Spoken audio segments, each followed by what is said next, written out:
డబ్బులు సంపాదించవచ్చు, వేల మందికి ఎంప్లాయ్మెంట్ ఇవ్వచ్చు, వందల మందికి ఫుడ్ పెట్టవచ్చు. పెడుతున్నాడు కదా.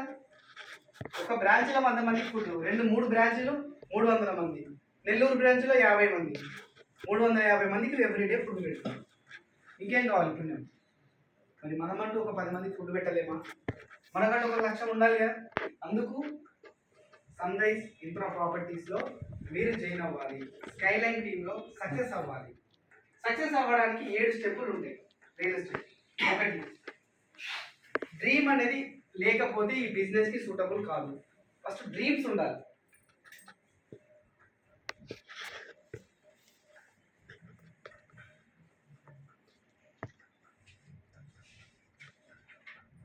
ఈ డ్రీమ్ ఉన్నాయా? అసలు జీవితం అంటే ఆశ ఉందా, లేకపోతే తీవ్రవాది లాగా టెర్రరిస్ట్ లాగా మారదాం అనుకుంటున్నావా? మావోయిస్ట్ లాగా మారదాం అనుకుంటున్నావా?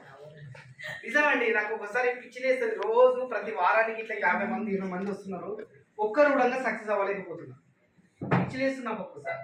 ఏమైతుంది? డబ్బులు కావాలి, డబ్బులు ఇక్కడ ఉన్నాయి, తీసుకున్నారు రండి అంటే డ్రీమ్స్ లేకుండా వస్తున్నారు, తిరుగుతున్నారు, జైన్ అవుతున్నారు, పోతున్నారు.